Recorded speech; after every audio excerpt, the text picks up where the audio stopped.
अब आ रही है मेरी वॉइस।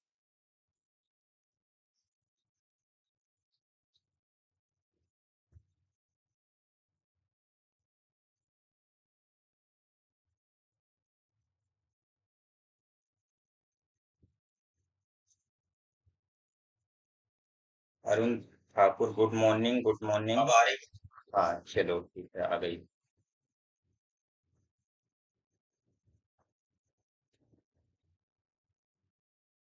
Good morning.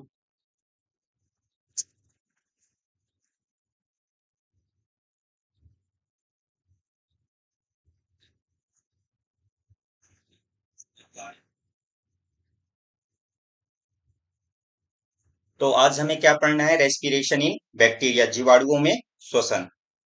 तो जीवाणुओं में श्वसन, तो देखो, यानी कि इनमें भी जो बैक्टीरिया है, यानी कि श्वसन के आधार पर जो बैक्टीरिया होते हैं दो प्रकार से होते हैं। कौन कौन से? एक हो गए एरोबिक और दूसरे हो गए एनारोबिक, मतलब वायवीय जीवाणु और मतलब जो अवायवीय जीवाणु।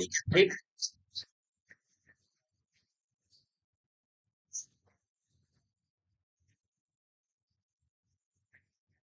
श्वसन के आधार पर। तो on the basis of respiration, respi- on the basis of respiration, bacteria are of two types। ठीक। कौन कौन से? पहला हो गया क्या? Aerobic bacteria. एरोबिक बैक्टीरिया जिसको अपन क्या बोलते हैं? वायवीय जीवाणु।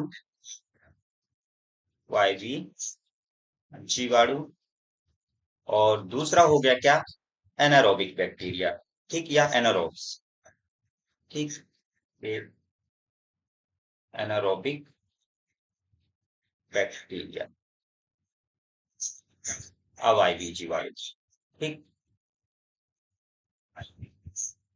जी, जीवाणु। तो रेस्पिरेशन के आधार पर, मतलब श्वसन के आधार पर जो बैक्टीरिया होते हैं दो प्रकार से होते हैं। कौन कौन से? एक हो गया एरोबिक बैक्टीरिया और दूसरा हो गया एनारोबिक बैक्टीरिया, मतलब वायवीय जीवाणु और अवायवीय जीवाणु। अब जो वायवीय जीवाणु है, एरोबिक बैक्टीरिया, ये भी दो प्रकार से होते हैं। ठीक। एरोबिक बैक्टीरिया, तो जो ये एरोबिक बैक्टीरिया होते हैं, ये क्या करते हैं? तो ये लोग ऑक्सीजन का यूज करते हैं, मतलब ठीक, यानी कि ऑक्सीजन के द्वारा ये रेस्पिरेशन करते हैं। ठीक। तो ये क्या करते हैं? ये रेस्पिरेशन में ऑक्सीजन का उपयोग करते हैं, यानी श्वसन में ये रेस्पिरेशन में ऑक्सीजन का प्रयोग करते हैं या यूज करते हैं। ठीक। They are use O2 in respiration. ठीक। अब ये भी दो प्रकार से होते हैं। कौन कौन से? एक हो गया क्या? ऑब्लिगेट एरोबिक और दूसरा हो गया फैकल्टेटिव एनारोबिक। पहला हो गया क्या? ऑब्लिगेट एरोबिक और दूसरा हो गया क्या? फैकल्टेटिव टेटिव एनारोबिक। ठीक। ऑब्लिगेट एरोबिक और दूसरा हो गया क्या? Facultative anaerobic. तो समझना कि जो ये ऑब्लिगेट एरोबिक क्या होते हैं और फैकल्टेटिव एनारोबिक क्या होते हैं। ठीक। तो जो ये ऑब्लिगेट एरोबिक होते हैं, मतलब कि ये क्या होते हैं? कंप्लीटली, पूर्ण रूप से क्या होते हैं? एरोबिक होते हैं, मतलब पूर्ण रूप से ये ऑक्सीजन के द्वारा रेस्पिरेशन करते हैं। लेकिन अगर इन्हें ऑक्सीजन की अनुपस्थिति में अगर ऑक्सीजन ना मिले तो ये क्या हो जाते हैं? मृत हो जाते हैं, डाई कर जाते हैं। ठीक। तो क्या है कि ये पूर्ण रूप से एरोबिक होते हैं। ये पूर्ण रूप से वायवीय होते हैं या एरोबिक होते हैं, एरोबिक बैक्टीरिया हैं,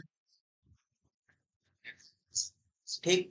और अगर ऑक्सीजन की अनुपस्थिति है, मतलब कि ऑक्सीजन अगर इनको नहीं मिलता, तो ये क्या हो जाते हैं, डाई हो जाते हैं, मृत कर जाते हैं, ठीक। तो ये क्या है, ये ऑक्सीजन की अनुपस्थिति में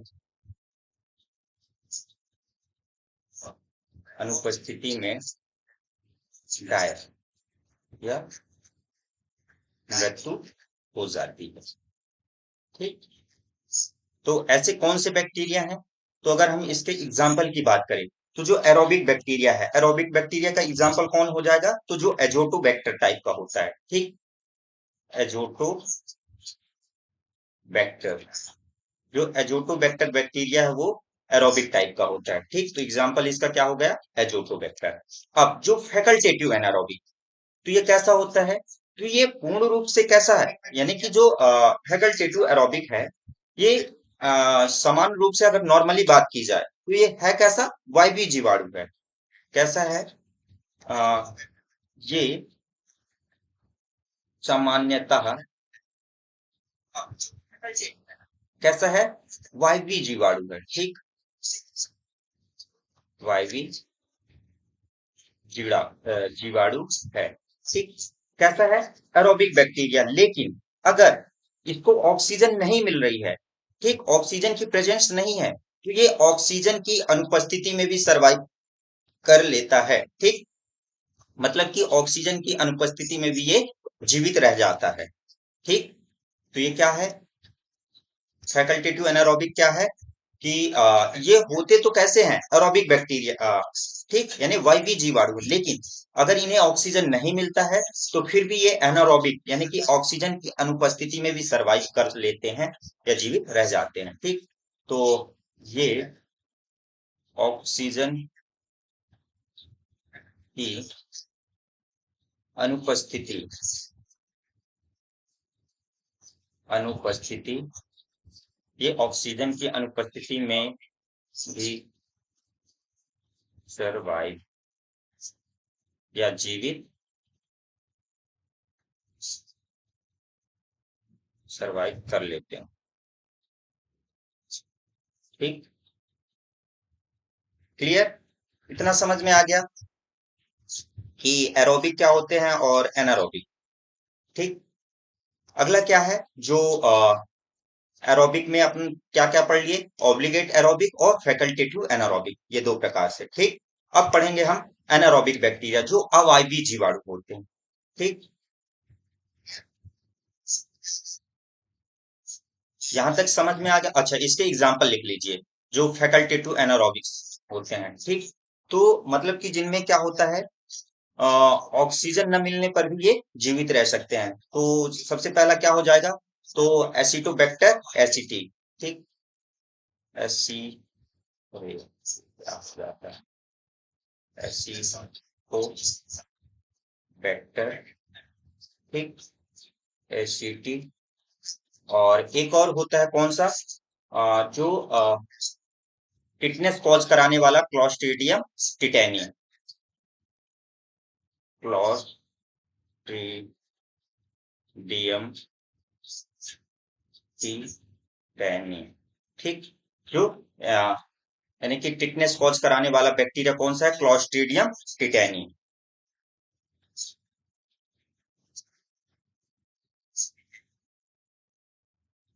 क्लॉस्ट्रिडियम क्लॉस्ट्रिडियम टिटेनी, यानी कि टिटनेस कॉज कराने वाला बैक्टीरिया क्लॉस्ट्रिडियम टिटेनी। और एसिटोबैक्टर एसिटी, ये कैसे हैं, फैकल्टेटिव एनारोबिक हैं, ठीक। अब अगला है अपना कौन सा, एनारोबिक बैक्टीरिया, जो अवायवीय जीवाणु है, ठीक। दूसरा कौन सा है, एनारोबिक बैक्टीरिया, जो अवायवीय जीवाणु, ठीक। तो ये भी दो प्रकार से होते हैं, कौन कौन से, एक हो गया क्या, ऑब्लिगेट एनारोबिक, ठीक। और दूसरा हो गया क्या, फैकल्टेटिव एरोबिक। ठीक। ये भी दो प्रकार से, कौन कौन से, एक हो गया ऑब्लिगेट एनारोबिक और दूसरा हो गया क्या, ऑब्लिगेट फैकल्टेटिव एरोबिक।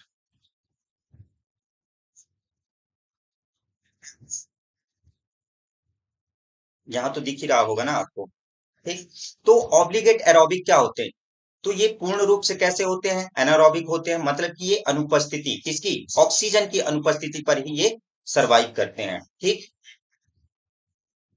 तो क्या हो गया, ये पूर्ण रूप से यानी कंप्लीटली कैसे होते हैं, एनारोबिक होते हैं। ठीक।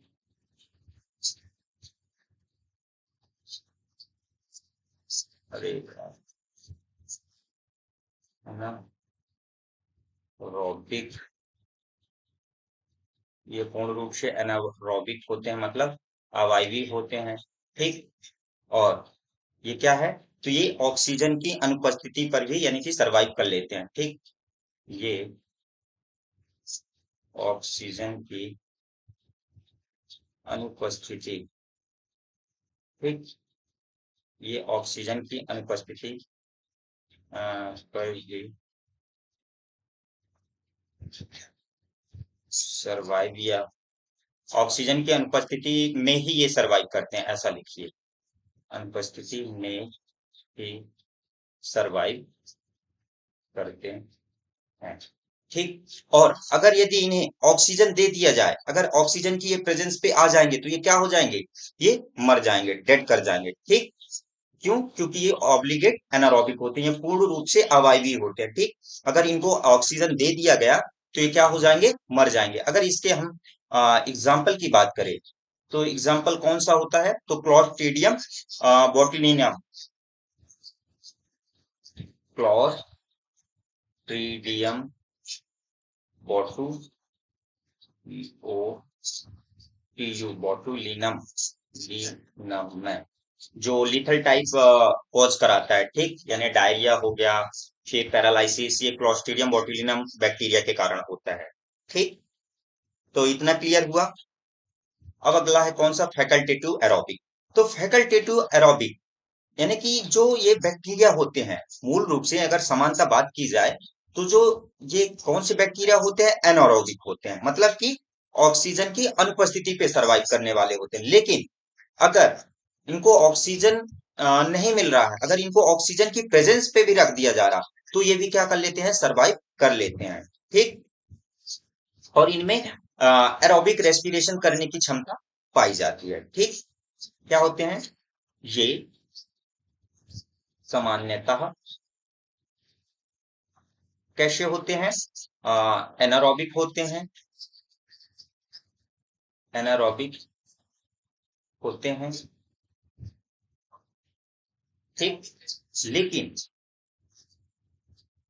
क्या है कि इनमें, लेकिन इनमें एरोबिक, या अपन कह दें कि रेस्पिरेशन है ना, ये एरोबिक रेस्पिरेशन करने की क्षमता, कैपेबिलिटी पाई जाती है। ठीक। क्षमता पाई जाती है। तो अगर ये कैसे होते हैं, एनारोबिक होते हैं, अगर इनको ऑक्सीजन में रख दिया जाए तो क्या होंगे, ये जीवित रह लेंगे। लेकिन वहीं अगर जो ऑब्लिगेट एनारोबिक होते हैं, तो उसको अगर ऑक्सीजन पे आप लोग रख दोगे और अगर उसको ऑक्सीजन की प्रेजेंस मिल गई तो क्या हो जाएंगे, मर जाएंगे। ठीक। तो इसके अगर हम फैकल्टेटिव एनारोबिक की एग्जांपल की बात करें, तो कौन होते हैं, तो जो ऑल फर्मेंटेशन बैक्टीरिया है, मतलब कि जो किण्वन कराने वाले, फर्मेंटेशन कराने वाले जितने भी बैक्टीरिया हैं, सभी कैसे होते हैं, फैकल्टेटिव एरोबिक होते हैं। लेकिन एक इसमें एक्सेप्शन है कि जो एसिटोबैक्टर एसिटी है, उसको छोड़ करके, एसिटोबैक्टर एसिटी भी कैसा है, फर्मेंटेशन वाला बैक्टीरिया, लेकिन उसको छोड़ करके जितने फर्मेंटेशन वाले बैक्टीरिया है, वो सभी कैसे हैं, फैकल्टेटिव एरोबिक है। तो ऑल फर्मेंटेशन बैक्टीरिया, ठीक, एक्सेप्ट किसको छोड़ करके, एसिटोबैक्टर,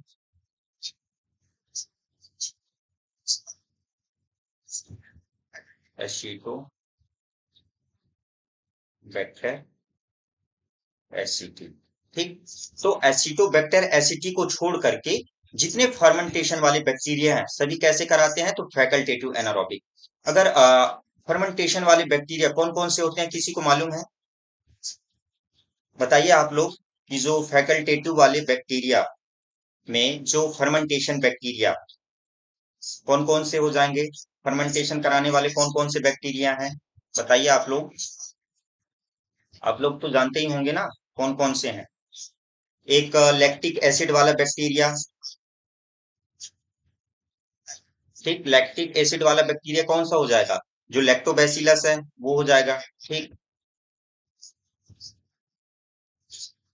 कौन सा हो जाएगा, लैक्टोबैसिलस हो जाएगा, ठीक। एक हो जाएगा आपका स्ट्रेप्टोकोकस, स्ट्रेप्टोकोकस हो जाएगा, है ना। और एक और है ल्यूको ल्यूको ल्यूकोनो स्टॉक है, हाँ, ल्यूकोनो स्टॉक। ये सभी कैसे हैं, फर्मेंटेशन कराने वाले बैक्टीरिया है, ठीक। क्लियर, इतना समझ में आया?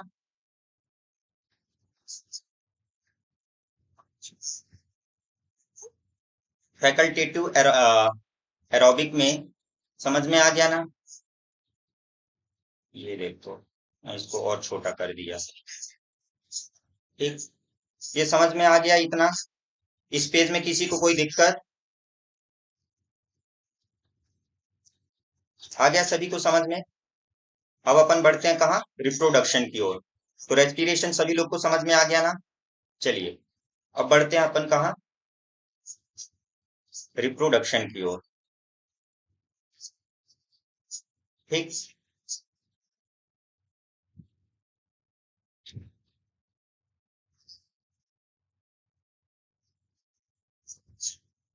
Reproduction in bacteria, reproduction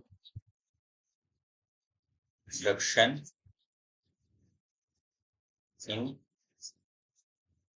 bacteria, ठीक। जीवाणुओं में श्वसन, सॉरी प्रजनन,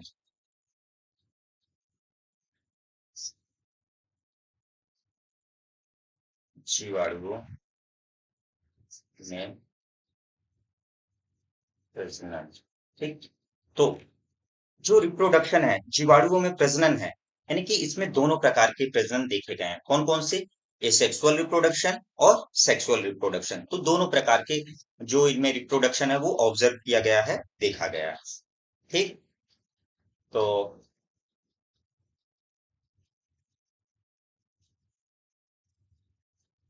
ए सेक्सुअल रिप्रोडक्शन एंड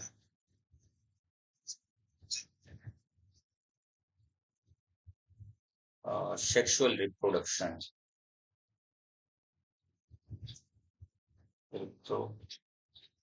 रिप्रोडक्शन दोनों पाए जाते हैं या दोनों प्रकार देखे गए हैं, ठीक। दोनों देखे गए हैं या दोनों पाए जाते हैं। तो जो अगर हम बात करें एसेक्सुअल रिप्रोडक्शन की, सबसे पहले किसकी, अलैंगिक प्रजनन की, ठीक। ए सेक्सुअल रिप्रोडक्शन, ठीक। अलैंगिक प्रजनन,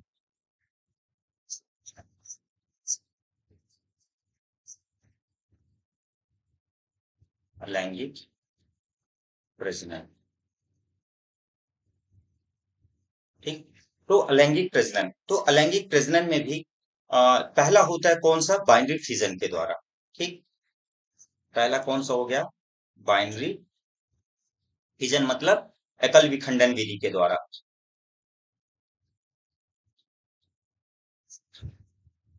एकल विखंडन। तो ये एकल विखंडन होता कैसा है क्या, है ना? तो समझिएगा। सबसे पहले आप लोग समझ लीजिए कि जो बाइनरी फिजन है ये होता क्या है ना? उसके बाद मैं लिखा दूंगा। तो देखो, जब क्या होता है कि जो बैक्टीरिया का जो डीएनए होता है, डीएनए कैसा होता है? Double standard circular naked DNA plus non histrionic protein. ये तो आप लोग को मालूम होगा ना, मैंने बता दिया है। ठीक। तो क्या होता है कि जो बाइनरी फिजन में जो बैक्टीरिया का डीएनए होता है वो क्या करता है कि डुप्लीकेशन करता है। ठीक, मतलब कि अपने आप को दोहराता है। तो अपने आप को दोहराता है तो क्या हुआ कि सेल में यानी कि उसकी संख्या क्या हो गई, बढ़ गई। तो अगर सेल की में उसकी संख्या बढ़ी है तो कहीं ना कहीं से वो फटेगा, है ना? तो क्या करता है कि सेल रप्चर करती है और उसके दौरान क्या बनती है, टू डॉटर सेल का फॉर्मेशन करा देता है। ठीक। तो जो ये रप्चर करती है तो वो जो विभाजन बनता है वो कौन सा, तो ट्रांसवर्स सेप्टम, यानी कि अनुप्रस्थ विभाजक के द्वारा ये दोनों आपस में क्या हो जाते हैं, डिवाइड हो जाते हैं। और डिवाइड होकर के क्या बना लेती है, तो दो डॉटर सेल्स बना लेती है। अब यही डॉटर सेल्स क्या हो जाएगी कि यानी कि विकसित होगी, डेवलप करेगी और उससे नई जीवाणु कोशिका बना लेती है। ठीक, समझ में आ गया? यानी कि क्या होता है कि अंडर फेवरेबल कंडीशन, ये कब होती है, तो अंडर फेवरेबल कंडीशन में होती है। ठीक, समझ में आ गया कि जब यानी कि अनुकूल परिस्थिति होती है तो जो बैक्टीरिया का डीएनए है वह क्या करता है, डुप्लीकेशन करता है, अपने आप को दोहराता है, जिससे क्या हो जाती है, सेल में ट्रांसवर्स सेप्टम के द्वारा यानी कि अनुप्रस्थ विभाजक के द्वारा वह दो डॉटर सेल्स में बढ़ जाती है। फिर यही जो दो डॉटर सेल्स हैं यानी कि जो दो पुत्री कोशिकाएं हैं, यानी कि ये डेवलप करके नई कोशिका का निर्माण कर देती हैं। और यही नई कोशिकाएं क्या करती हैं, यानी कि दो नई कोशिकाएं, दो बैक्टीरिया अलग अलग बन जाते हैं। ठीक, तो समझ में आ गया आप लोगों को? आप लोग हाँ या ना में कमेंट कर दीजिए, है ना? आज संख्या कम लग रही है, आज आप लोग जुड़े नहीं।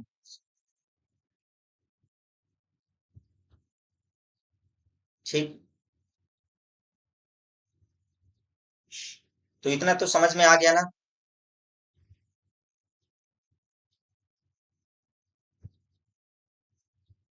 चलो, तो अब इसको मैं लिखवा दे रहा हूँ कि जो बाइनरी फिजन एकल विखंडन विधि है वो होती कैसी है। ठीक।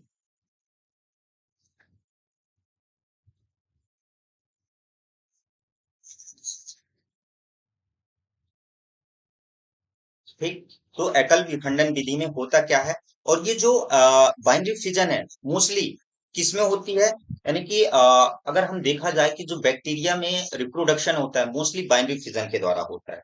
ठीक, तो मोस्टली किसके द्वारा होता है, बाइनरी फिजन के द्वारा। तो मोस्ट कॉमन मेथड है ये, most common method method of bacterial reproduction. ठीक, बैक्टीरियल रिप्रोडक्शन।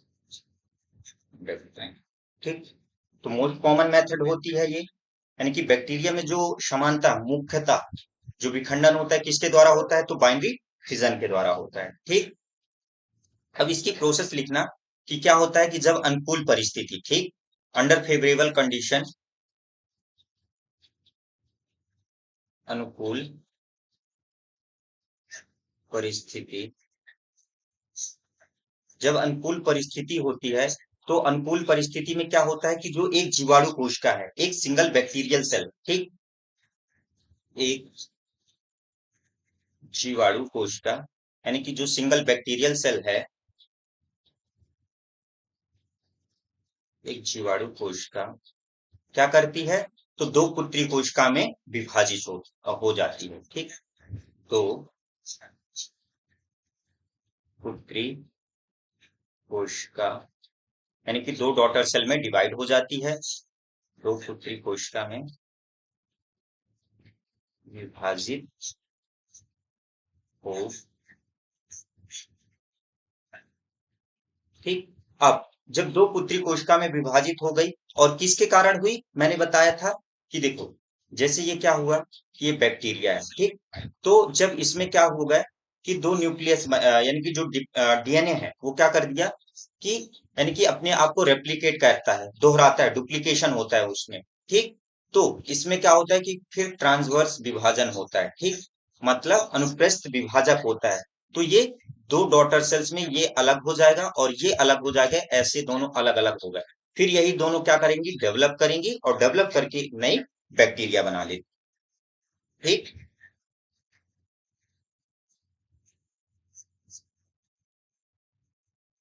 तो आ, दो पुत्री कोशिकाओं में विभाजित हो जाती हैं और किसके कारण हो रही हैं, तो ये यानी कि अनुप्रस्थ विभाजक, किसके कारण, तो अनुप्रस्थ विभाजक यानी ट्रांसवर्स,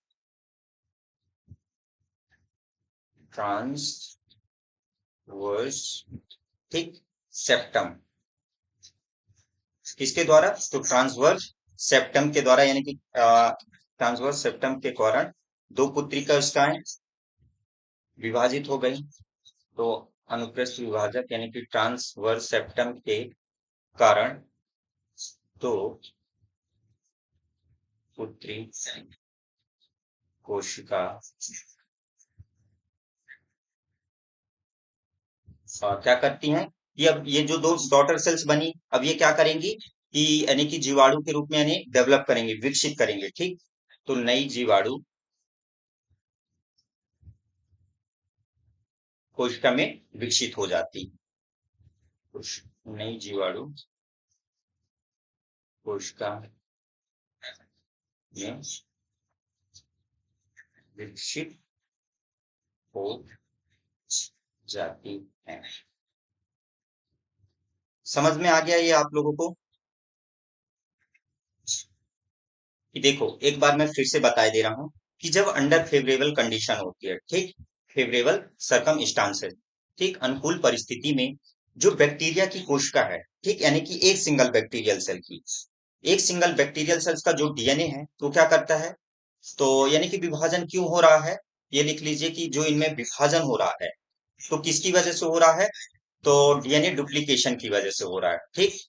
तो ये जो विभाजन हो रहा है किसकी वजह से, तो डीएनए के डुप्लीकेशन होने की वजह से, ठीक, डीएनए डुप्लीकेशन, ठीक। तो किसकी वजह से हो रहा है, डीएनए डुप्लीकेशन। तो जब डीएनए डुप्लीकेशन यानी कि डीएनए अपने आप को दोहराता है तो जिसकी वजह से उनमें क्या होता है कि ट्रांसवर्स सेप्टम होता है, यानी कि अनुप्रस्थ विभाजक होता है। अनुप्रस्थ विभाजक के कारण दो डॉटर सेल्स बन जाती है। अब वही दो डॉटर सेल्स यानी कि each daughter cells develops into new bacterial cells में, ठीक। तो वही दो डॉटर सेल्स हैं, क्या करती हैं, नई जीवाणु कोशिकाओं में डेवलप हो जाती हैं, ठीक।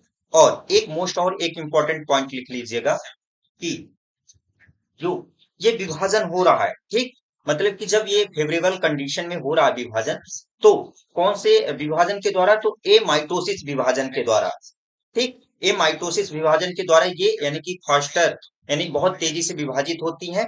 और ये जो माइटोसिस हो गया और मियोसिस, ये दोनों उसमें उस फेज में नहीं जाती हैं, ठीक। तो ये फेवरेबल, ठीक, या अनुकूल परिस्थिति ऐसा लिखती है, ये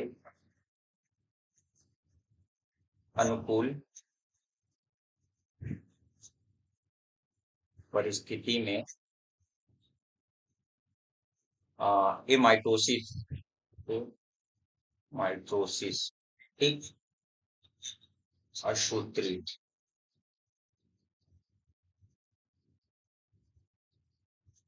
असूत्री अमाइटोसिस के द्वारा विभाजित होती हैं बिना माइटोसिस व एंड किसमें, मियोसिस में गए, मियो मियोसिस में गए, ठीक। तो बिना माइटोसिस और मियोसिस में इंटर हुए बिना बिना माइटोसिस और मियोसिस में इंटर हुए बिना ये किसमें तो अमाइटोसिस के द्वारा लगातार विभाजन करते रहती हैं। ठीक। एमाइटोसिस क्या होता है, असूत्री विभाजन क्या होता है कि जब जो उसका डीएनए है, ठीक, बिना क्रोमोसोम में डिवाइड हुए अपने आप को डुप्लीकेट करके विभाजित हो जाए, ठीक, वो क्या कहलाता है, अमाइटोसिस कहलाता है, असूत्री विभाजन कहलाता है। ठीक। अब दूसरा क्या है, बाय एंडोस्पोर फॉर्मेशन के द्वारा। एसेक्सुअल रिप्रोडक्शन जो दूसरा होता है वो किसके द्वारा होता है, तो बाय एंडोस्पोर फॉर्मेशन। ठीक। तो ये अब एंडोस्पोर फॉर्मेशन क्या है, मतलब कि स्पोर मतलब बीजाणु, एंडो मतलब अंतः बीजाणु, तो अंतः बीजाणु का निर्माण करके, ठीक, अंतः बीजाणु का निर्माण करके। ठीक। तो जो बाय एंडोस्पोर फॉर्मेशन होता है अंतः बीजाणु का निर्माण करके कैसे होता है, तो देखो, जो एंडोस्पोर है मतलब कि अंतः, तो ये कहाँ होता है, कि जो ये मोस्टली जो इस प्रकार का विभाजन है, यानी कि प्रतिकूल परिस्थिति के कारण होता है। ठीक। किसके कारण, तो अनफेवरेबल कंडीशन के कारण होता है। जो ये एंडोस्पोर फॉर्मेशन है तो किसके कारण होता है, अनफेवरेबल कंडीशन के कारण। ठीक।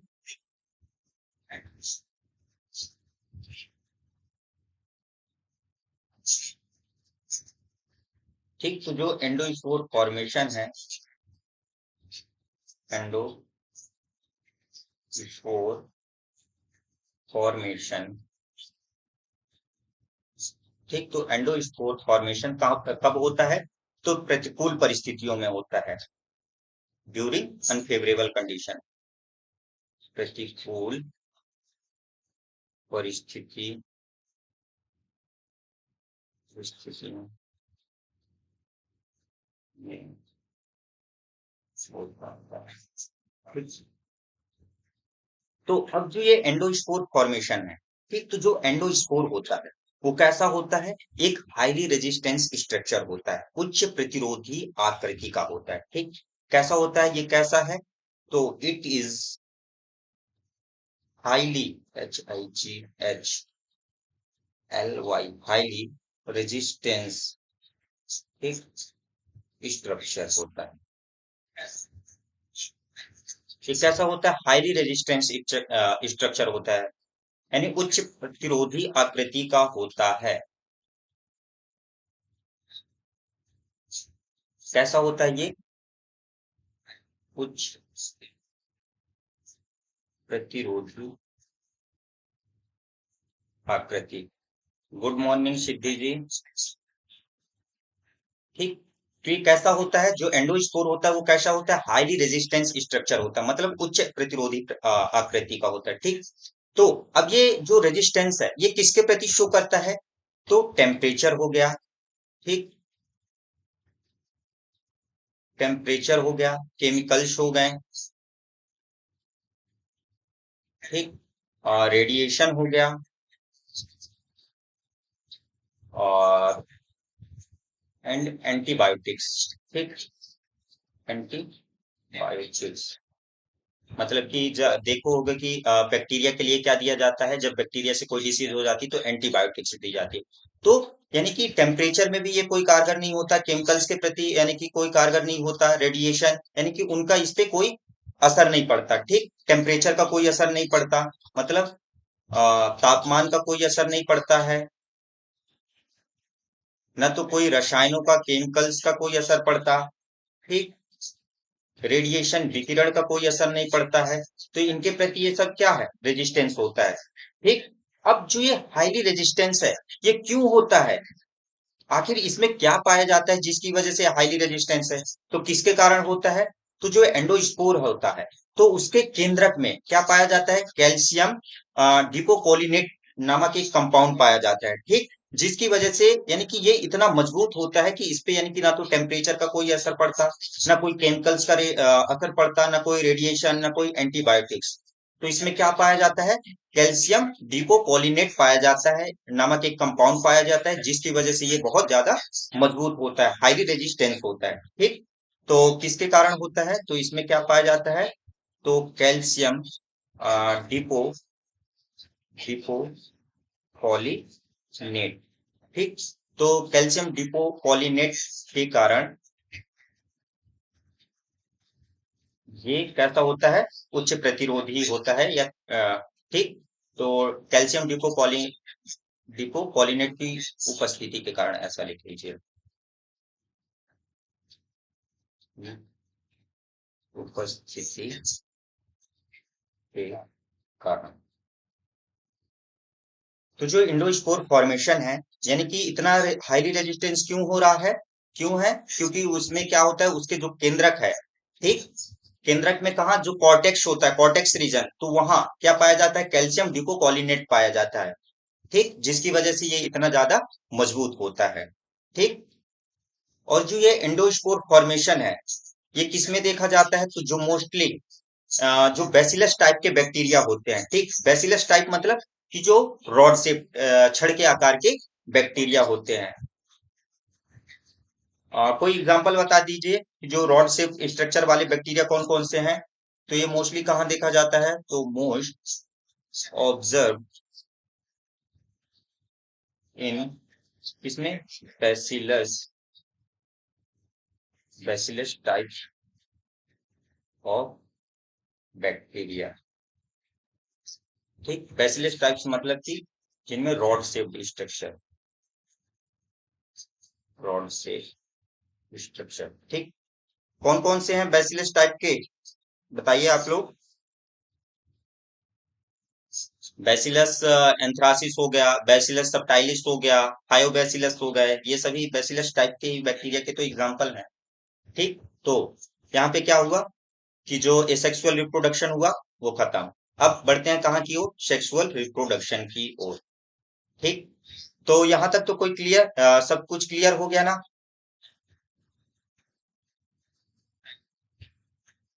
सेक्सुअल रिप्रोडक्शन, लैंगिक प्रजनन। ठीक, लैंगिक प्रजनन। तो जो लैंगिक प्रजनन है, ठीक, लैंगिक प्रजनन मोस्टली किसके द्वारा होता है? तो जो जेनेटिक रिकॉम्बिनेशन होता है, ठीक, जेनेटिक रिकॉम्बिनेशन की वजह से होता है। तो इसमें जो सेक्सुअल रिप्रोडक्शन होता है वो किसके द्वारा होता है? तो जेनेटिक रिकॉम्बिनेशन के द्वारा। ठीक, जेनेटिक रिकॉम्बिनेशन, रिकॉम्बिनेशन। और ये जो जेनेटिक रिकॉम्बिनेशन है, तो जेनेटिक रिकॉम्बिनेशन के अंतर्गत तीन मेथड के द्वारा होता है। कौन कौन से? पहला हो गया क्या? Conjugation, conjugation. दूसरा हो गया ट्रांसडक्शन, और तीसरा हो गया क्या? Transformation, transformation. ठीक, तो ये तीन विधियों के द्वारा होता है। कौन कौन सा? कॉन्जुगेशन, ट्रांसडक्शन और ट्रांसफॉर्मेशन। तो सबसे पहले अपन पढ़ते हैं किसको? कॉन्जुगेशन को। कॉन्जुगेशन, ठीक, तो जो ये कॉन्जुगेशन मेथड है, तो इसको सबसे पहले किसने देखा था? तो जो कॉन्जुगेशन मेथड है, सबसे पहले इसको यानी कि इस्चीरिया कोलाई में 1946 में, इस्चीरिया कोलाई में सबसे पहले जो देखा गया था, कब देखा गया था? तो 1946 में। ठीक, कब? 1946 में। किसमें देखा गया था? तो इस्चीरिया कोलाई में देखा गया था। ठीक, और किसने देखा था? तो लेडरबर्ग और टेटम के द्वारा देखा गया था। तो इसकी जो कॉन्जुगेशन की खोज है वो किसने की थी? तो लेडरबर्ग, लेडरबर्ग, लेडरबर्ग व टेटम। ठीक, टेटम, TATUM, टेटम। ठीक, तो किस किसने देखा था? लेडरबर्ग और टेटम के द्वारा, यानी कि कॉन्जुगेशन की जो खोज है वो लेडरबर्ग और टेटम के द्वारा की गई। कब? 1946 में। कहा है सबसे पहले ऑब्जर्व किया था? तो इस्चीरिया कोलाई में। ठीक, अब जो कॉन्जुगेशन है, कॉन्जुगेशन मेथड होती क्या है? तो इसमें देखो क्या होता है, सबसे पहले समझ लीजिए कि इसमें दो फैक्टर होते हैं। कौन कौन से? एक हो गया एफ प्लस फैक्टर। हमने जब प्लाज्मिड पढ़ा रहा था तो प्लाज्मिड में मैंने दो फैक्टर पढ़ाए थे। कौन कौन से? एक एफ प्लस फैक्टर जो क्या करता है, फर्टिलिटी फैक्टर होता है।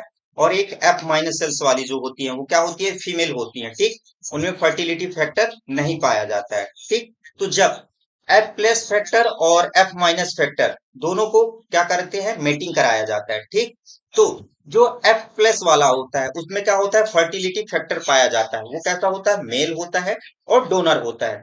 तो क्या करता है कि डीएनए को डुप्लीकेट करता है, रेप्लिका करता है। फिर जब रेप्लिका कर लेगा तो जो कॉन्जुगेट ट्यूब रहती है, जो सेक्स पिलाई होती है, ठीक, तो सेक्स पिलाई क्या करती है, कॉन्जुगेट एक ट्यूब का निर्माण करती है। फिर कॉन्जुगेट ट्यूब का जब निर्माण कर लेगी तो जो रेप्लिका वाला एफ प्लस फैक्टर है वो किस में चला जाएगा, एफ माइनस में चला जाएगा। अब जब एफ माइनस में चला गया तो दोनों फिर दोनों को सेपरेट कर लेते हैं। जब सेपरेट करके देखते हैं तो दोनों कैसे हो जाते हैं, फिर फर्टिलिटी दोनों में आ जाती है। तो ये कौन सा कहलाता है, कॉन्जुगेट कहलाता है। ठीक, तो सबसे पहले देखो, एक ये एफ प्लस हो गया, ये एफ माइनस हो गया। ठीक, फिर उसके बाद क्या करते हैं कि जो एफ प्लस है और एफ माइनस में मेटिंग होती है। ठीक, तो मेटिंग होती है तो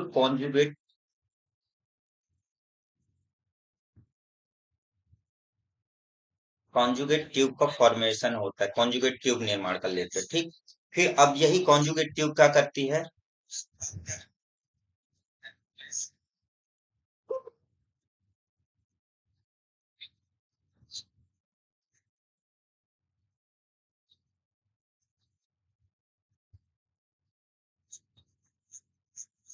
ठीक,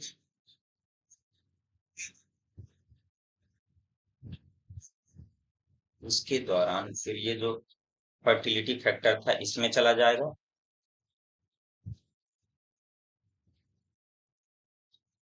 तो क्या करेगा, इन दोनों को अपन फिर बाद में क्या कर देते हैं, सेपरेट कर देते हैं। ठीक, तो इसमें क्या रहा, सबसे पहले ये फर्टिलिटी फैक्टर हुआ और इसमें एफ माइनस बस रहता है। ठीक, फिर इसमें ये क्या किया कि ये अपने आप को डुप्लीकेट कर लिया, रेप्लिका कर लिया। फिर जब रेप्लिका कर लेता है तो फिर इसमें ये क्या करता है कि जो इसका रेप्लिका वाला है, ठीक, रेप्लिका वाला ये इसके थ्रू कॉन्जुगेट ट्यूब के द्वारा किस में आ जाता है, इसमें आ जाता है। ठीक, फिर अब इन दोनों को क्या कर लेते हैं, सेपरेट कर लेते हैं। तो जब सेपरेट कर लेंगे तो जब इस दोनों में आ जाएगा तो दोनों में क्या हो जाएंगे, दोनों फर्टिलिटी वाले बन जाते हैं। ठीक, प्रोसेस लिखवा दूं कि आप लोग लिख लोगे, लिखवा दूं कि लिख लोगे आप लोग? सबसे पहले क्या करता है, चलो मैं लिखवा दे रहा हूँ। फर्स्ट स्टेप में क्या करता है कि जो एफ प्लस होता है, ठीक, एफ प्लस मतलब कि फर्टिलिटी फैक्टर, फर्टिलिटी फैक्टर मतलब कि जो मेल्स है, ठीक, डोनर है, ठीक, वो क्या करता है, जुड़ता है किससे, एफ माइनस से। एफ माइनस जो है क्या है, इसमें लैकिंग फर्टिलिटी फैक्टर होता है, ये फीमेल होती है। ठीक, और रेसिपिएंट होता है। ठीक, रेसिपिएंट होता है। अब इससे क्या करेगा, जुड़ेगा। फिर जुड़ने के बाद क्या करता है, दूसरा स्टेप, कि जो एफ फर्टिलिटी है, एफ प्लस वाला है, वो क्या करता है, एफ प्लस या फर्टिलिटी, एफ प्लस फैक्टर्स, ठीक, नहीं फर्टिलिटी लिखो, फर्टिलिटी फैक्टर क्या करता है, फर्टिलिटी फैक्टर में रेप्लिका होती है, यानी कि अपने आप को क्या करता है, ये दोहराता है। ठीक, फैक्टर में रेप्लिका होती है। हाँ, इससे एफ, इस पे लिखना कि F plus male donor, F minus female recipient जुड़ता है। और या तो एफ माइनस रेसिपिएंट बाया, तो किसके द्वारा जुड़ते हैं, तो सेक्स पिलाई के द्वारा। ठीक, किसके द्वारा जुड़ते हैं? वाया सेक्स पिलाई के द्वारा ये दोनों आपस में जुड़ते हैं। ठीक, अब जो रेप्लिका हुई और जो सेक्स पिलाई है वह, इसमें सेकेंड स्टेप में जो सेक्स पिलाई होती है वो क्या करती है कि कॉन्जुगेट ट्यूब का निर्माण कर देती है। ठीक, निर्माण कर देती है। ये दूसरा स्टेप हुआ। तीसरे स्टेप में क्या किया कि जो रेप्लिका वाला है, ठीक, रेप्लिका कॉन्जुगेट ट्यूब से, कॉन्जुगेट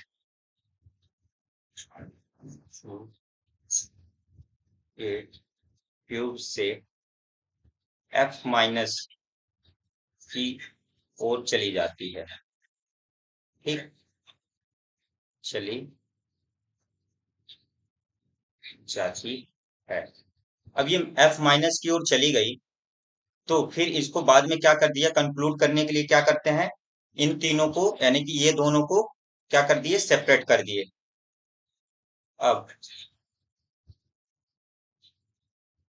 दोनों को सेपरेट कर लेते हैं या अलग कर लेते हैं, अलग कर लेते हैं, और ऑब्जर्व किया गया तो देखा गया, और देखते हैं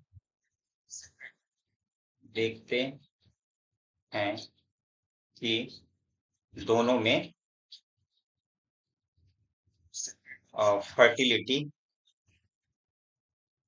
फर्टिलिटी फैक्टर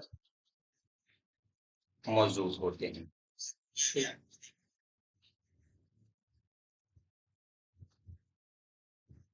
तो ये क्लियर हो गया ना, ये समझ में आ गया आप लोगों को?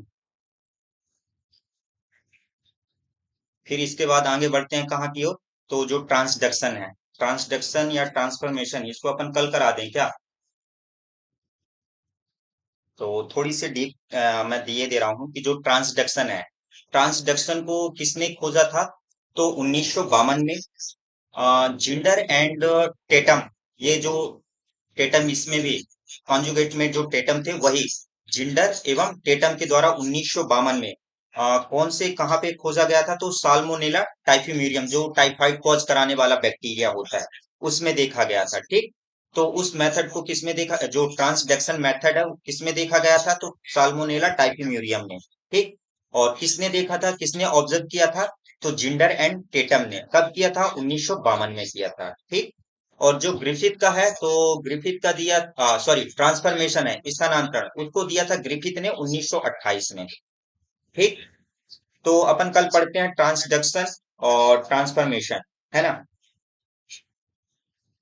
आज ही करवा दीजिए, 1 घंटे हो गए हैं, है ना? कल अपन पढ़ लेते हैं। आप लोग टाइम से नहीं आते हो ना, 8:30 से क्लास रहती है, आप लोग टाइम से नहीं आते हो, बोल दो तो 9 बजे से ही क्लास कर दें, कल से 9 बजे से ही रख देंगे ताकि सब लोग टाइम से आ जाओ, है ना? तो कल से टाइम से ही कर देंगे, तो कल अपन ट्रांसडक्शन हो जाएगा और ट्रांसफॉर्मेशन हो जाएगा, है ना? और इसके बाद बचेगा अपना हार्मफुल बैक्टीरिया, फिर प्लांट डिसीज इन बैक्टीरिया, और जो पॉल्यूटिंग बैक्टीरिया, ये सब कुछ देख लेंगे, है ना? तो और आपने कल डिस्कस किया था कि सिलेबस की, तो मैंने सिलेबस का पूरा एक यानी कि स्ट्रेटेजी बना लिया है। ठीक, आप लोगों को यानी कि अक्टूबर तक सिलेबस कंप्लीट करा दिया जाए। ठीक, अक्टूबर तक आप लोगों का सिलेबस करवा दिया जाएगा कंप्लीट। देखो, अभी क्या चल रहा है कि बैक्टीरिया चल रहा है, इसके बाद अपन पढ़ेंगे क्या, ब्लू ग्रीन एल्गी, उसको एक दिन में खत्म हो जाएगा। ठीक, ब्लू ग्रीन एल्गी खत्म हो जाएगा। माइकोप्लाज्मा, वो भी एक दिन में खत्म हो जाएगा। फिर उसके बाद अपन पढ़ेंगे प्लांट किंगडम। ठीक, तो प्लांट किंगडम में मुश्किल से 10 से 15 क्लासें लगेंगी, ठीक, उसको पूरा कंप्लीट करने में। फिर वहीं एनिमल किंगडम में भी लगेगी वही 10 से 15 क्लासेस, 15-15 मान के चलो, यानी कि अभी मई चल रही है, जून तक plant kingdom, blue green algae, mycoplasma, virus, viroids, ये सब खत्म हो जाएंगे। ठीक, उसके बाद अपन कर देंगे क्या, बड़ी यूनिट है एक मॉर्फोलॉजी वाली। ठीक, या ह्यूमन फिजियोलॉजी की कर देंगे, है ना? तो ह्यूमन फिजियोलॉजी में भी कितने दिन लग जाएंगे, 3 दिन digestion, respiration, locomotion, circulatory, nervous के 2, है ना, 3, 6, 3, 9, 2, 11, 12 ऐसे लग जाएंगे, यानी कि 20 क्लास मिनिमम। ह्यूमन फिजियोलॉजी में 20 से 25 क्लास लग जाएगी। ठीक, मेन 2 यूनिट यही है, एक प्लांट किंगडम, एनिमल किंगडम, ये और ह्यूमन फिजियोलॉजी। अगर ये कंप्लीट कर लिए तो समझ लो कि आप लोग 45% सिलेबस कवर कर लिया है। ठीक, उसके बाद प्लांट एनाटॉमी, मॉर्फोलॉजी कर लेंगे। बायोटेक्नोलॉजी को 3 लेक्चर पे खत्म कर देंगे, इकोलॉजी को 2 लेक्चर पे, और फिर क्या बचा, जेनेटिक्स। हाँ, जेनेटिक्स में भी 15 दिन की क्लास लगेगी। ठीक, बायोमोलिक्यूल्स उसको भी करवाएंगे, यानी कि पूरा सिलेबस कवर करेंगे अपन, अक्टूबर में कंप्लीट करा देंगे। अगर देखेंगे कि कंप्लीट नहीं हो रहा है तो अपन अक्टूबर में 2-2, 3-3 घंटे की क्लास ले लेंगे। ठीक, अक्टूबर में क्लास कंप्लीट कराना है हर हाल में, और उसके बाद नवंबर में पूरा रिवीजन चलेगा और प्रैक्टिस चलेंगे, टेस्ट चलेंगे। ठीक, तैयारी इतनी खतरनाक हो जाएगी कि आप लोग मेंस के लिए भी तैयारी हो जाएगी आप लोगों की। ठीक, अक्टूबर में हम लोग सिलेबस कंप्लीट करा देंगे, और नवंबर में आप लोगों को प्रैक्टिस चलेंगे, रिवीजन चलेगा। हर एक एक यूनिट, हर एक एक चैप्टर को एक एक दिन में कंप्लीट कराया जाएगा, फिर से रिवीजन इसी को करेंगे, है ना। तो चलिए, मिलते हैं कल आपसे। कल 9 बजे से ही रखेंगे, है ना। आज तो 8:30 से रख दिया था, इसलिए आप लोग जुड़ नहीं पाते हो। तो कल